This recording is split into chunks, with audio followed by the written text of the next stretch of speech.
Welcome back everyone to the Gran Turismo 4 Germanlocke, and today we're going to be taking on the 4-wheel drive challenge and then heading into the FR challenge. So, last video, you guys may remember, we took a Roof 3400S that we purchased after selling the Toyota RSC, modded it pretty extensively, and then went completely crushed the Spider and Roadster event as well as the MR challenge.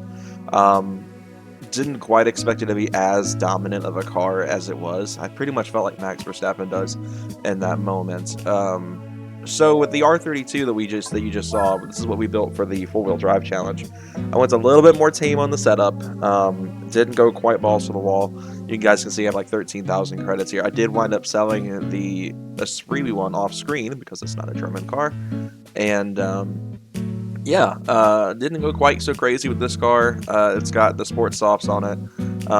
You guys saw the build at the end of the last video, but we're going to take it out today and put it through its paces in the 4-wheel drive challenge, and after that, we're going to switch over to the M3 and get the M3 put together for what it will have as its FR challenge run. It's going to be a fun episode, I think, and let's get started. So you're probably able to notice right away that the graphics look better. It's because I did some graphics tweaks to get this game to look even better than it already did. I upscaled it to the maximum settings that PCSX2 would allow. So the game is running in 5K right now, but my monitor only outputs 1440p, so it just is a really crisp image. So yeah, we've got what looks like 5 races. We've got Grand Valley East, Autumn Ring Mini, Suzuka, is this Suzuka West? It's East Course, okay. El Capitan and Fuji. So 2 longer races at the end here, but these early races shouldn't be too bad. I didn't go crazy with the build on this car because I didn't want to have another extremely dominant run. I mean, if this car wins races and wins races, it's a good car. But I don't expect it to be as dominant as the Roof was, where we were like 12 seconds ahead sometimes. We got a ram on the pole. These guys must not have been trying. And we are off. Yeah, how'd that ram get on pole? Ow. Passing our fellow VR6 brethren. Okay, the fact that I'm in first by the first corner is a little bit odd. I fully expected this car to be not quite running ahead like this.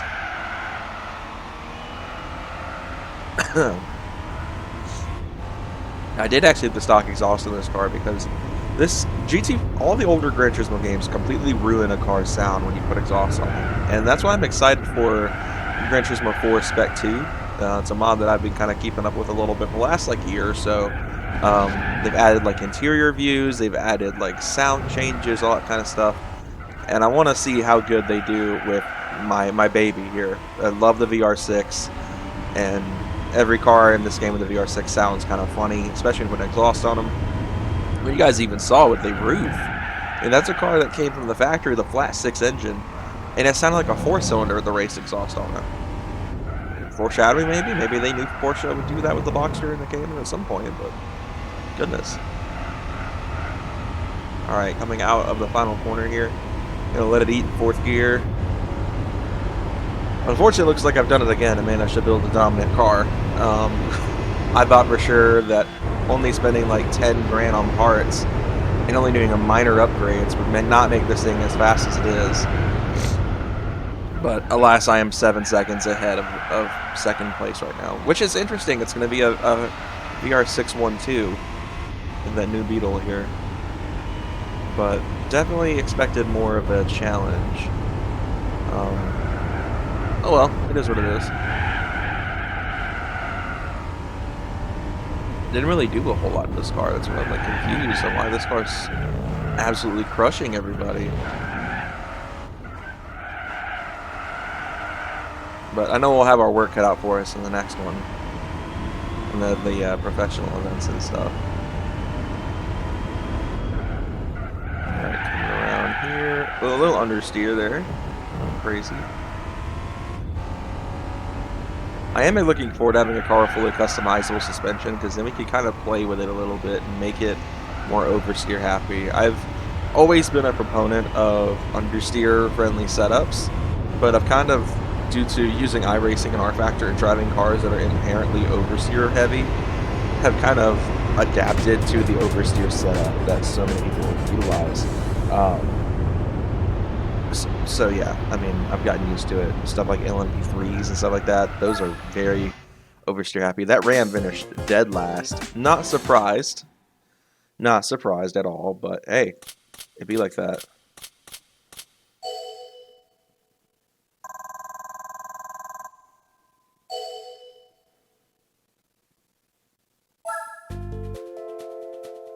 Alright, let's skedaddle on to our next event, which I think is Autumn Ring Mini, so that'll be a pretty short race. 4 laps, okay, maybe not quite so short, but, you know.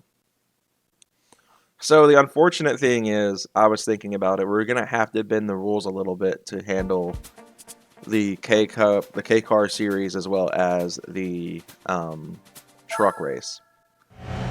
So, I mean, that does answer the question in episode 1. Can we beat the game exclusively with German cars? No, because there's no German cars that fit the bill for the K-Car, and definitely not the truck race. But we'll come back to those when we're ready to do the GTWC. I'm going to skip all of that. We're going to get through it as much as the game as we can with only German cars here. And then we'll go back and finish off the game with the with those 2 classes of vehicles. Because there's plenty of stuff we can do in this game with just German cars. You're watching it in action right now.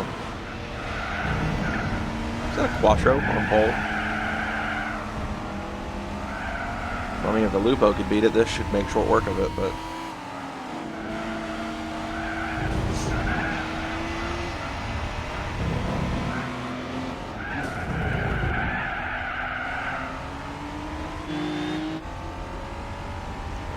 around the final corner here and bury the throttle coming out of here,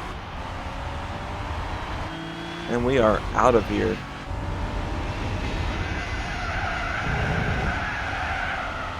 Alright, let's bring it around here, and yeah, I mean, this car just drives really well. I do think if I put fully customizable suspension on this, or whenever I get the HPA car, which is going to be what I'm going to run the latter half of this game with, it'll be the breadwinner in the same sense the B5 S4 was in the GT2 Plus Let's Play. We'll be able to really make short work of this game. Did I double shift?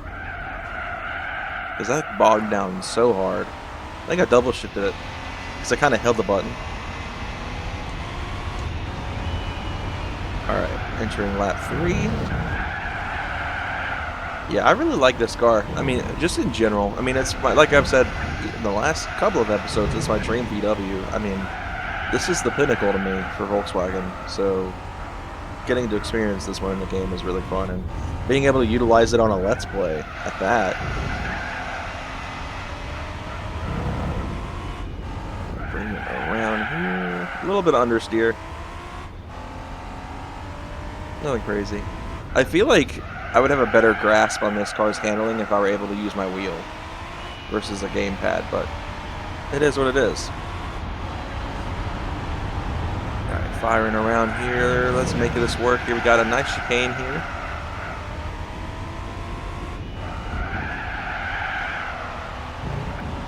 There we go. I really wish they would bring Autumn Ring back. I would love to see Autumn Ring in Gran Turismo 7. Of course, the track I really want to see, and I've been wishing for it for years, Special Stage Route 11. Either that or Seattle. Like, those are my 2 favorite GT tracks of all time. I mean, outside of Midfield, those 3 are my favorites. Midfield, Seattle, and Special Stage Route 11. I've been itching to see Special Stage Route 11 come back. So, Polyphony, for some reason you're watching this, please bring back Special Stage Route 11. Alright, got another win. I hate that it was so dominant. I really do. I fully expected this to be a lot tougher than the MR Challenger at the roof, but apparently I'm wrong.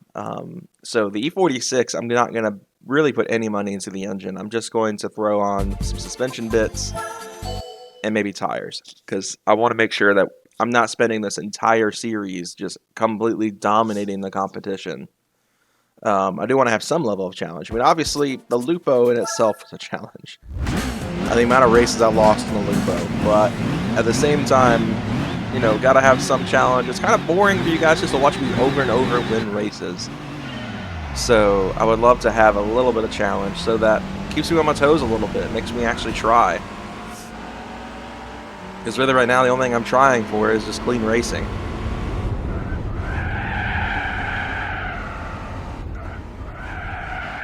Hey, come on, we even got an Evo on the grid, and I'm running away from it.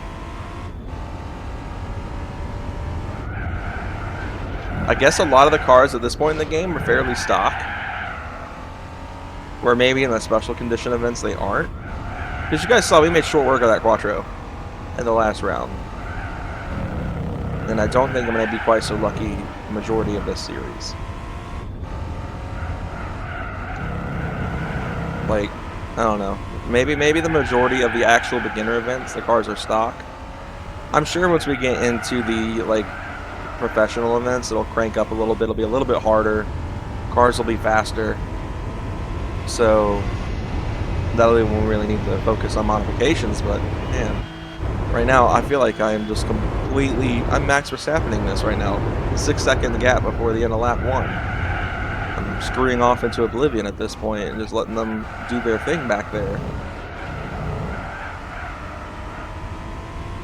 Huh.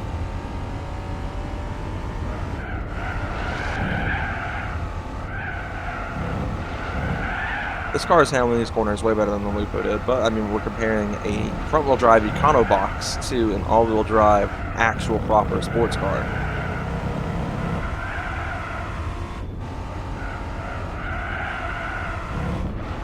And around the final corner here as we enter our third lap.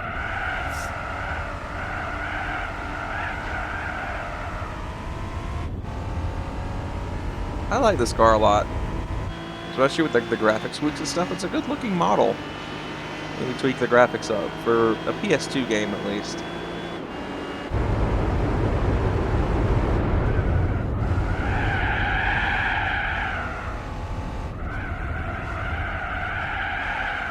$15 seconds, like come on, dude. Like obviously a track like this is better suited for this car because it's making substantially more power apparently, but come on. And bring it around. I'd love to visit Suzuka one day. I love Fuji a lot. That's one of my favorite circuits, but like this is not a bad choice either for tracks in Japan. I'd love to visit one day. Maybe I'll make it happen. And across the line with another win in the R32. This car's redeemed the Volkswagen stuff for me. The Lupo got crushed a good bit, and this car has just gone undefeated. A little bit too undefeated, but hey, it happens.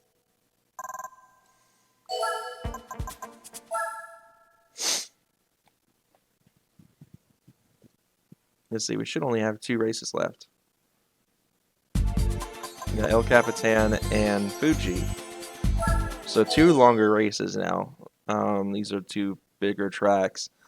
So we'll see how the R32 does here, because, I mean, even the roof took almost 2 minutes to run a lap around here. So I don't expect this to be a short race, but we do have an A3 3.2, so it's a direct competition. The same car, effectively, with an Audi badge.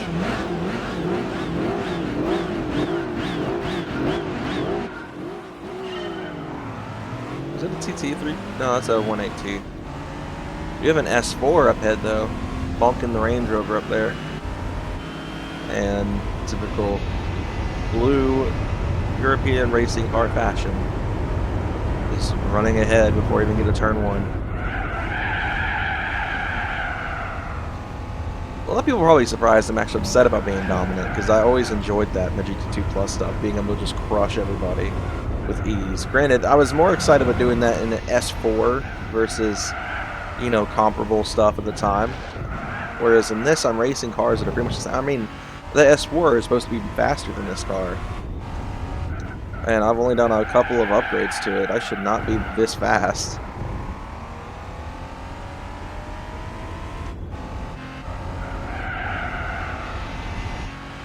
I'm not really familiar with the reverse layout of this track. It's kind of throwing me off.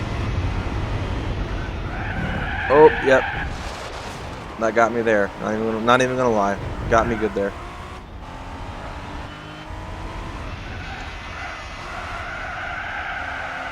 Alright.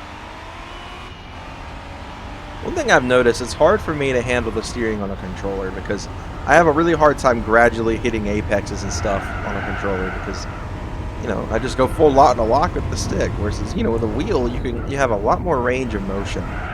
I started to see more people say when they say that, like, wheel is dramatically better than a controller. Like, I knew it was always better. When people are like, oh, it's a game changer, you could be a complete god with a controller and just go to being a complete amateur with a wheel. And I've never understood it until now. Except I'm backwards. I suck with a controller, but I'm pretty solid with a wheel.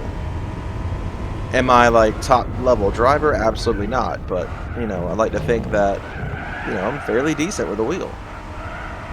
It'd be great to play this game with a wheel. So maybe when GT4 Spec 2 comes out, we'll do a Let's Play of it, where I'm not locked down to a specific country of cars. Even though you'll probably still see a lot of German cars in that video, in that series.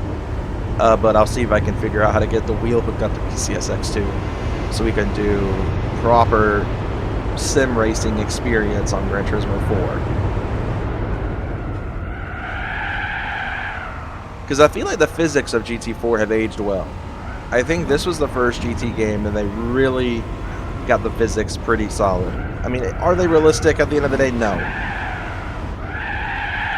Like, they're definitely not. But are they still really good? Yeah. I mean, I've played other games that, I mean, obviously I've played a lot of racing sims over my years. You know, Assetto, R-Factor, iRacing, obviously like the newer GT titles. I've played Forza. I mean, I've played pretty much every racing sim under the sun at this point. Besides like the OG, like, what was that series called that was like Capcom made? Automobilista, something like that. I haven't played that. Maybe one day I will. I've been looking for copies of it, but I know the North American version sucked compared to the Japanese version, so I have to find some way to see if I can bypass the region restrictions and the region locks on some of these consoles and play it. If I can find it for the original Xbox, it'd be nice, and then I can throw it on my 360. But, you know. See, my brain is so used to the forward layout that this is kind of throwing me off. Because I don't think I've really done many races at this track in reverse. Could be wrong, though. I'll have to go back through the old GT4 Let's Play and find out. It's crazy how much time has passed since then. That was kind of this channel's, like, a debut gameplay series, and I worked really hard on it, and, you know, now, what is it, like 4 or 5 years later almost now? I'm doing it again, effectively. But with a bit of a twist. And I enjoy doing this, honestly. It's really fun. Alright, there we go. I'm not even going to wait. I already know the gap was horrible. I hate that I'm dominating this bad. I fully expected not spending a lot of money on this car was going to keep me in check. But it's obvious that I still found a way to go overboard with it and crank the power up a little too much. This is one of my favorite cars that I'm really excited to see how she handles Fuji. Our last run on this series, which means we're going to switch to the M3, which hopefully will be pretty fun, honestly. The M3 looks to be a pretty solid car. Alright, so we're now ready for Fuji. It's another R32 up here. R32 versus R32. Is it a B5 S4 as well? That's a flashback.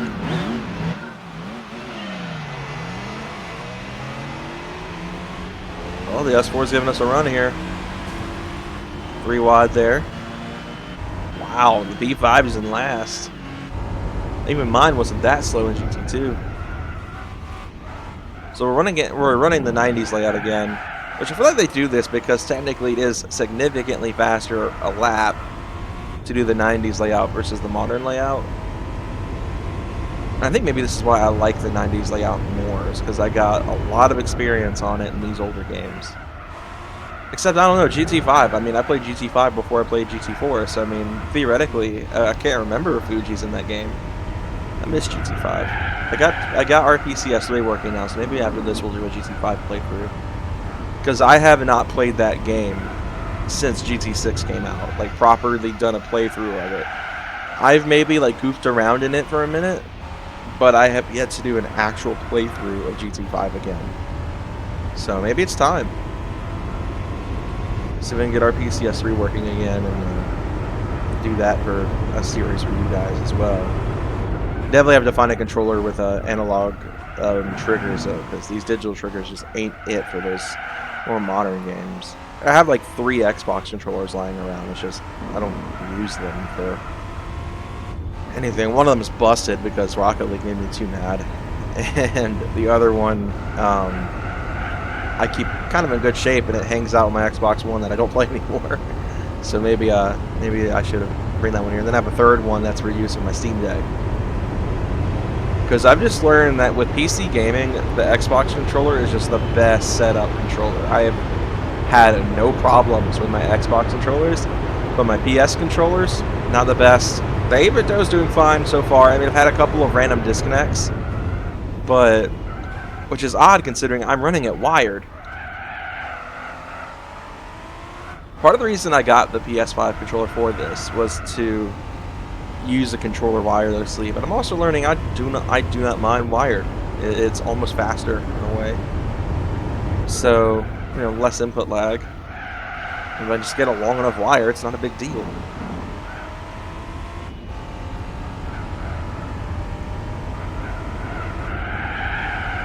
Yeah, 12 seconds ahead, but it's going to be an R32-1-2, it looks like.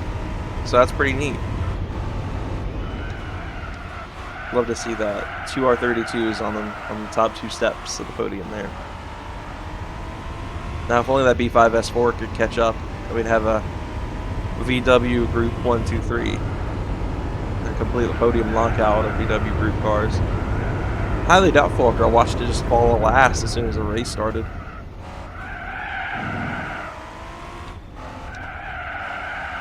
What's really exciting is if I get access to the BMW M3 race car in this game that the Need for Speed Most Wanted car is based off of, and be able to do some endurance racing with it, probably post-game. Because we'll try to do all that we can with German cars in the game, which of course does include like the 1,000 miles event, as well as some of the endurance racing. That's kind of the plan. How, if that'll happen, I don't know, because I said the same thing about the GT2 Plus stuff, and we never did the endurance races on that yet. I still can go back and do it. I'm sure you guys would not mind seeing that. S4 was able to climb back up to 4th, but the fact it got beat by a Hyundai Clicks. Oh crap! I got around the R32 at the end there. I saw that. Man, that makes my heart sad. But that is a 4-wheel drive championship clean sweep for the R32. So. Love to see it. I hate that the other R32 got passed at the last minute. But let's see what our prize car is. I swear if it's another R32. Ooh. Oh, it's a car I can't get rid of, which sucks. But, you know, it's funny, too. It's a car I can't use either competitively, I don't think. Okay, so in the beginner series, all we have left is the FR challenge at this point. That we can do right now. So let's go ahead and swap over to the M3. We're just going to do basic stuff. And I mean basic stuff. I'm not adding any more power to it. Already makes 340 horsepower. It's going to be quick regardless. So the goal here is to just give it suspension and tires. That's literally it. I'm not doing exhaust. I'm not doing engine work. Not even going to do the ECU upgrade. We're just going straight in, stock power. If we get beat, we'll throw like the chip on it or something. I'm not going to be building this car to go as fast as the R32 has, or even more so the roof. With its, both of those were completely way too dominant. So this car is going to get like Just a couple of basic stuff, and we're calling it a day. I do not want this car to crush everybody. Go ahead. We're gonna do the gold face LMs this time with the red center cap. We did the silver barrel before. This car is getting the works. We're also gonna, I don't know, do I want to add a wing to it? It looks dumb. Like, it genuinely is ugly. But at the same time, might not be a half bad upgrade. Have yet to really do aero on any of these cars. We'll do it.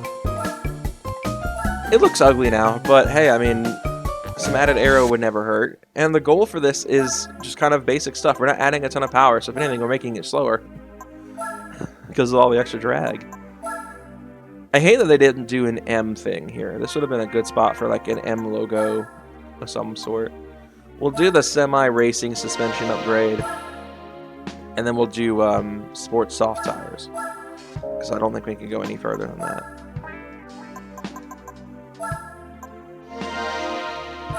So there we go. Cheap build. Easy peasy. Car's done. So I'm gonna want to look around. I hate there's no supercharger option or anything, because that's a common thing I've seen with E46s. People are just going superchargers. That's a shame. Only 460.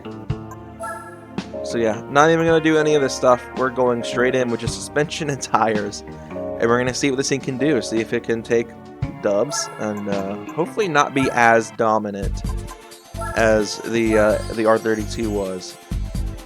So alright, we got 2 laps of Seattle. Love to see that. We got 3 laps at Tsukuba, 2 laps of Special Stage Route 5, 2 laps at Laguna, and 4 laps of Motorland, which is a pretty fun track. So let's just open up with Seattle. Don't think this is a track that requires high downforce, so we're not going to do a high downforce setting. Tsukuba might, because that's not a very fast track. But for Seattle, we're going to go with a more loose downforce setup. So we have an SL500, a Z4, a Z32 300ZX, just a generation new my dad had. My dad actually had a Z31. We have an FCRX7 and an SLK 230 compressor. So the SL and the Z4 may be the closest competition we have here. That's 300 not being a turbo gives me good hopes that we'll be able to beat that. The SLK 230 is going to be short work. So let's get underway. Our big wing M3 with just suspension, tires, and aero. Let's see if that aero puts any work in, though, since we're not changing anything. It's just the default settings for whatever that wing is set for. We're getting pulled away. So we're going to have to rely a lot on driver mod here, apparently, because that SLK was pulling away from us at the right start here. Probably should. I need to do brakes, honestly, on these cars. I just do the stop brakes, and I'm wondering why they all struggle to stop.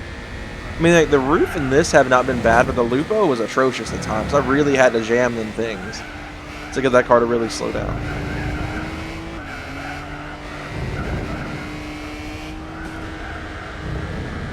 You gotta be kidding me. Please don't tell me I'm about to just sweep this too with a pretty much stock car. So I'm glad I didn't buy the SL500 now, though, because that was my other option. Because I just am cruising past it.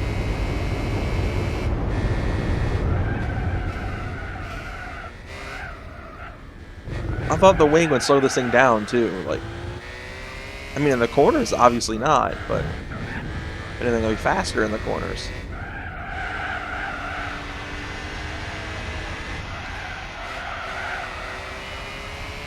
It does drive really well, though. I like how this thing handles. That big old wing back there.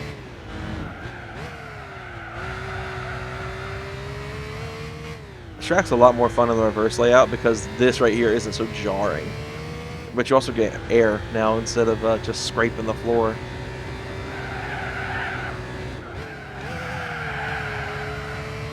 I'm not good in third person, but I'm trying my best just to look cool for you guys.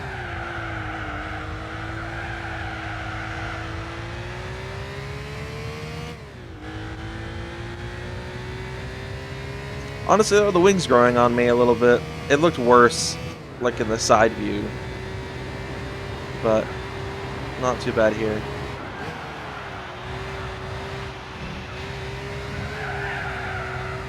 Looks kind of like a mini M3 GTR race car here. Granted, I think the CSL will pull off a little bit better, though. If the CSL had this wing, it might look better. Go back to the hood, to the roof view.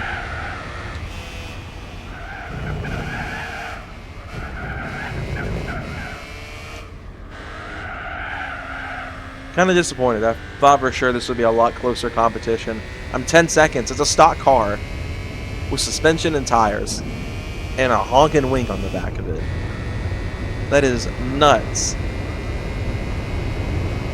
I should not be this far ahead. How am I continuously dominating these races? Like, I'm doing less and less work to these cars after the roof crushed everybody, and now I'm still over 10 seconds ahead. Either I am some unforeseen monster in this game at this point, the AI is dumbed down, or for some reason an E46 with wing and suspension and tires is unkillable on track. Granted, the grid's nothing to really get excited about, but still. How am I over 10 seconds ahead? And I'm presuming getting faster. Yeah, 14.5 seconds ahead of P2 in that Mercedes. What is happening? I thought for sure just doing those couple of mods, this car would not be that fast, but apparently it is. I can't not win for some reason. I'm trying really hard to make this fair for the AI, and I'm still somehow faster. I hope that as these races go on, it gets harder.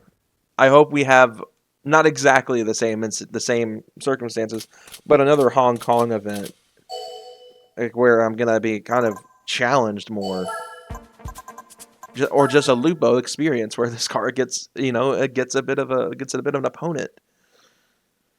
I do not feel like I should be winning this bad. So we got Tsukuba next, and I am going to switch over to a high downforce configuration for these corners. This track will be a lot more friendly to downforce. So let's do that. We're going to set up a second set sheet too, because we'll go here. We're going to switch over to Sports Softs, and then where's our air downforce? Sensitive buttons. We're going to run full downforce here because this track will need it. Whereas, our A set, we'll use the, oh, it is ride height adjustable. How about that? I'm not going to touch it. I didn't know semi-racing actually had options like that. I thought it was only full customizable, but I didn't see, like, sway bars and stuff, so. Now we should be quite a bit slower, but at the same time we'll be able to fire through some of these corners easier because we'll have such aggressive downforce. But hopefully now we'll have a bit more of a challenge and I won't be finishing 13 seconds ahead of everybody. I can already tell, yeah, it is a little bit slower, but the lack of effort I'm having to put into the corners, though. I have, like, what is that, 330i or something like that in front of me? So 52. I thought I heard a V8. Freaking Chrysler 300. One of the slowest things to ever leave the United States. Granted, I just do not like Mopar in general. It's well known. I don't like Mopar. We got a Silady up front. This is going how I expected. The car is just tearing up this track with this aero setup. Definitely a little bit more of a challenge here. As you can see, I'm not just screaming past him. Maybe I just need to run max aero this entire rest of the series to neuter this car. Pretty much limit it in some way.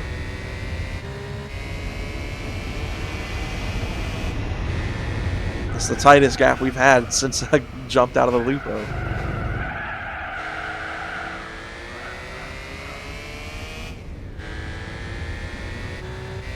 Still getting ahead though.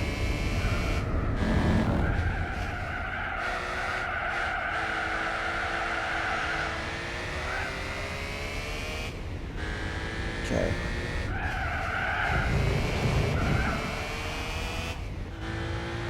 I was looking to see if it actually changed the appearance of the car in any way doing the aero tweaks. Doesn't look like it did, which is fine. Because I know some games, I think it is either the new Forzas or Gran Turismo 7. If you adjust the arrow, it does adjust the physical appearance of it, but I could be wrong on that. And it's just me seeing things. But I'm like 90% sure when you crank the arrow up in GT7, the wing angle changes. Alright, in our final lap. Entering turn 1 here. Let's see if we can swing this around.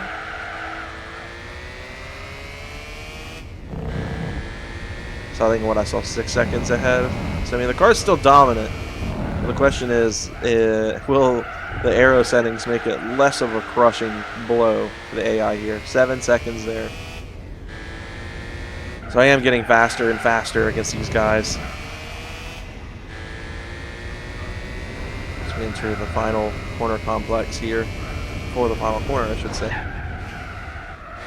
The most challenging corner on Tsukuba. Almost 9 seconds there. So, I mean, we're still pulling away pretty aggressively here. But, hey, making it work.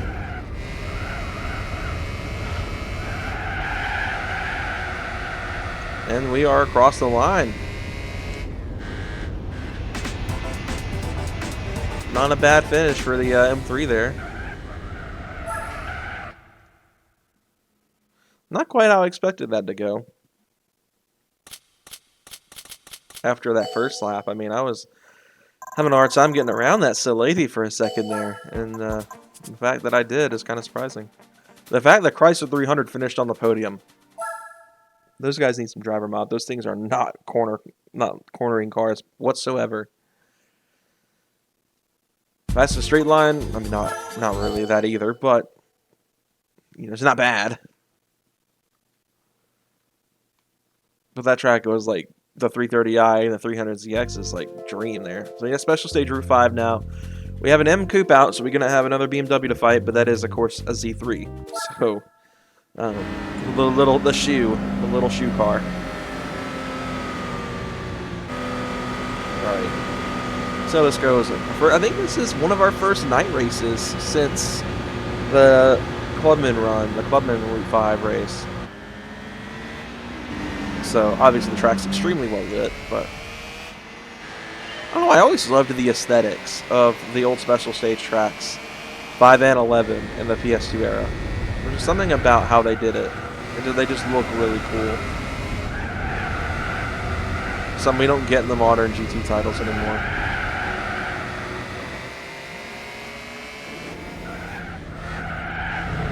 What I would have loved for GT7, because Tokyo Expressway is pretty much Special Stage Route 5 and stuff. So I'm like wishing they would have made it actually like the layouts of Tokyo Expressway, like added more for GT7 of Special Stage Route 5 and 11's layouts. Because like if you really think about it, they're identical. Like in terms of like design and inspiration. I mean, this is a Tokyo highway we're on right now. So it would have been really cool for them to have done some cool fan service with Tokyo Expressway and done a Special Stage Route 5 layout or a Special Stage Route 11 layout for Tokyo Expressway, because I feel like that's a track that's just synonymous with this series. It's been in every game that I've ever played. I even have it in Assetto, for crying out loud. Well, it's Route 5 at least, because someone started a Route 11 mod and then gave up on it. And that would have been fantastic. I would have paid money for that.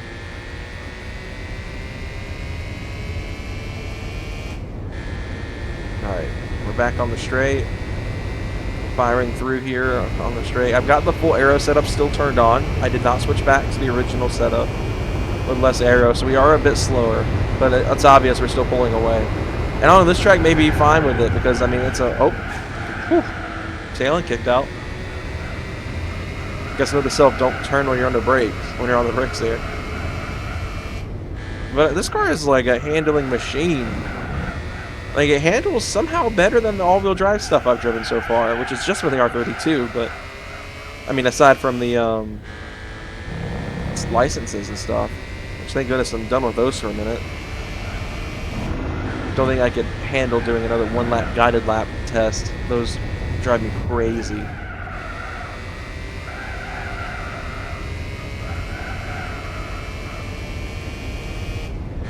One of my favorite corners in Gran Turismo history right here. I don't know why, I just love this corner. Maybe it's the flashing lights, I don't know. Which I think they were blue lights in Gran Turismo 3.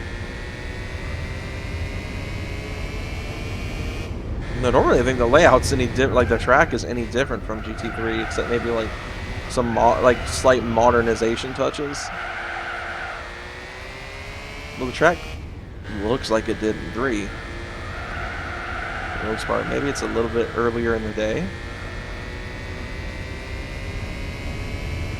Gosh, 18 seconds. How are we dominating so bad?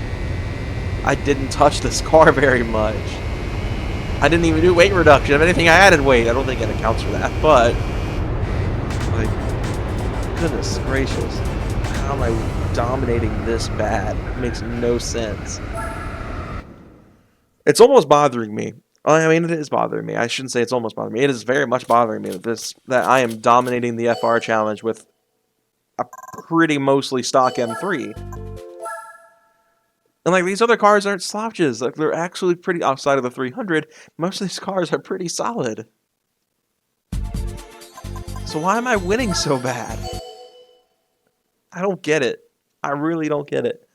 Next, we're going up to a track I have a lot of experience in Sims. I have pretty much raced on Laguna Seca in every game I have ever played that involves tracks. Forza, I mean, you guys saw the very first Forza Motorsport episode we did, the only one we've done so far at the point of filming this one. I may have changed my mind by then, I don't know. We raced at Laguna. We raced at Laguna a ton in GT2. I got sick of seeing this track in GT2. I've done races on it in R Factor. I've done races on it. I've done events on it in iRacing already. That was my first ranked event I ever did in iRacing, was at Laguna. So, I mean, this track, while it was the bane of my existence as a kid, nowadays I spend a lot of time here. So, let's see if that skill sets help this out. We're going to run the full aero setup again here, just to see what happens. I feel like this is the only way I can limit this car right now, because I don't think an engine limiter was in this game without the fully customizable ECU upgrade. So, 300 on pole, what were y'all doing? Just sitting in the pits and letting him go?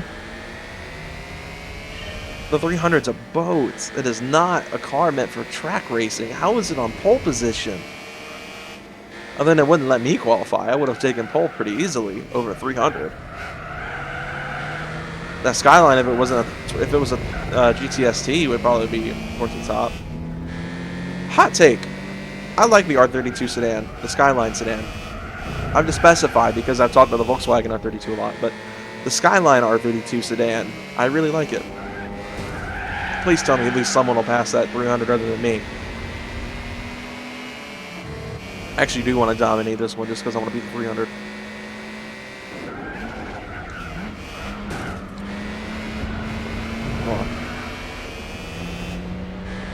Like, I'm sure there is somebody out there that has taken the Chrysler 300 to the track.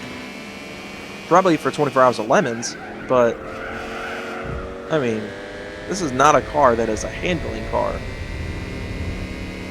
The only car of that chassis that has ever been able to halfway handle decent is like a Scat Pack, and even then, it's kind of a boat in itself for cornering. There's a reason most people who buy them only do them to do donuts in crowded intersections. That's really all they're good at, other than going in a straight line decently quick. It's not my style, though. That's, again, part of why I don't like Mopar. It's just because they don't build cornering cars unless it's got a snake on the front. Or it was an Eon SRT4. That was a good car. Hot take. But like their big sellers are not cornering cars. I mean, the only ones they've done really well with are the Viper. And then they discontinued it. If Dodge kept the Viper around, I'd probably like them a lot more as a company.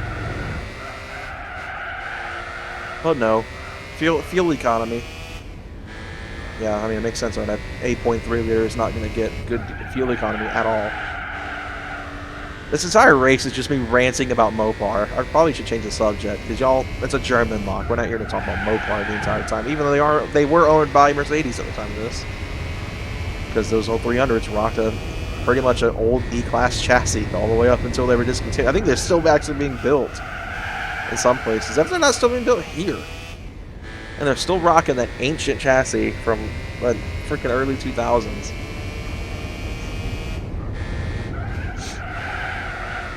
Remember how often I could take that flat out in GT2 and now I can't here? Innovation. I just love in the graphics tweaks I can actually read the signage for the most part now. The New York track is still really illegible, but at least here I can actually read the signs a lot more. Definitely, the 5K upscaling definitely does make the game show its age, though. It's definitely an old-looking game now.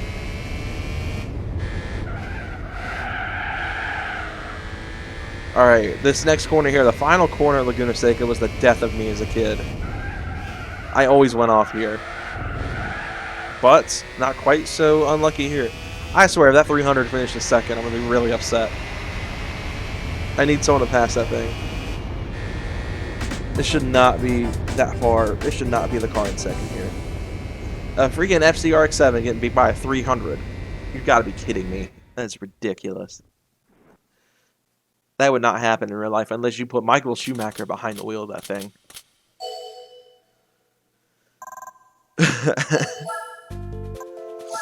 That's wild.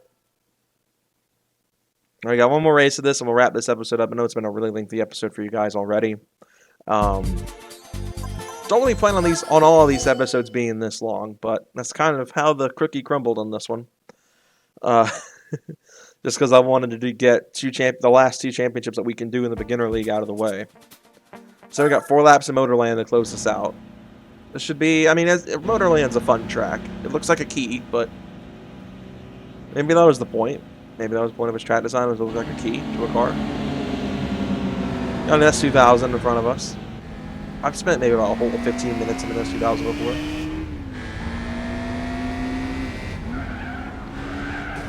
Is that pink? You know what I would really love to see is a pink Yaris. Or pink bits, I guess. Maybe my personal playthrough, I'll buy one just for fun. Not here, obviously, but...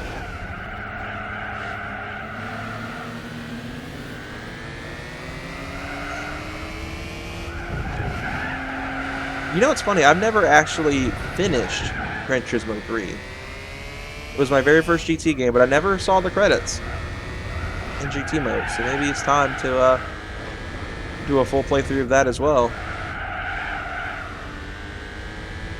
Alright, we got lap 1 out of the way. Not quite as long as I thought. I thought this was like a good minute-long lap here. I mean, it's almost a minute long, but... from the rip, only 49 seconds on a well, it's a rolling start, but you know, not being full throttle out of the gate.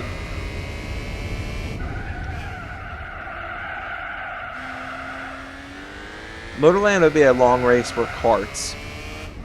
Maybe not these guys.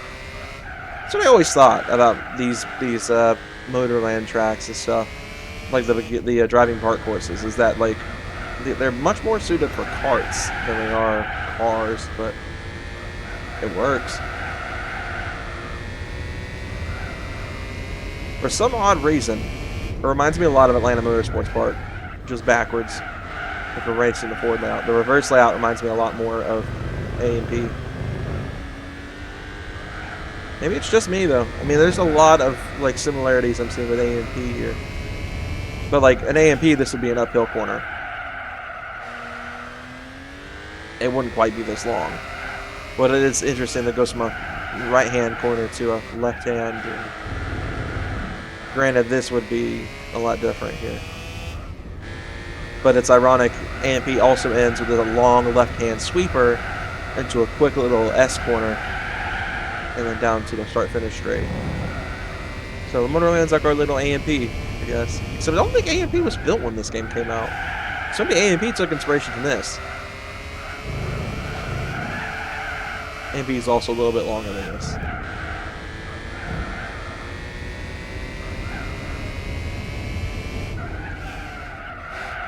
It's 16 seconds already. Well, I guess we'll get a little bit of time back for that little mistake.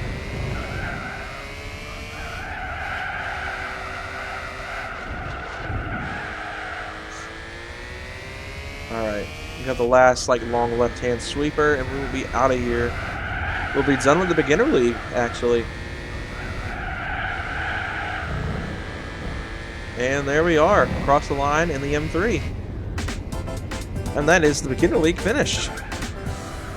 It's pretty surprising. Did not expect such a level of dominance. While it was frustrating, I guess I just had to make do with what I had. I did what I could to limit the car without, like, making it undrivable. 12,000 credits in the bank. And that's a good way to close this out. So, I guess the question is what are we going to do about the amateur, the professional league, I guess. It's not amateur in this game. Oh. Geriatric. Okay. So I think that clears all we can do in the beginner league, because obviously these two cups are undoable in the Germanlocke challenge format. So if we bump down to professional league, we've got the Clubman Cup, which we might be able to do with our current garage. This race right here, probably not. We'll probably need the HPA to do that.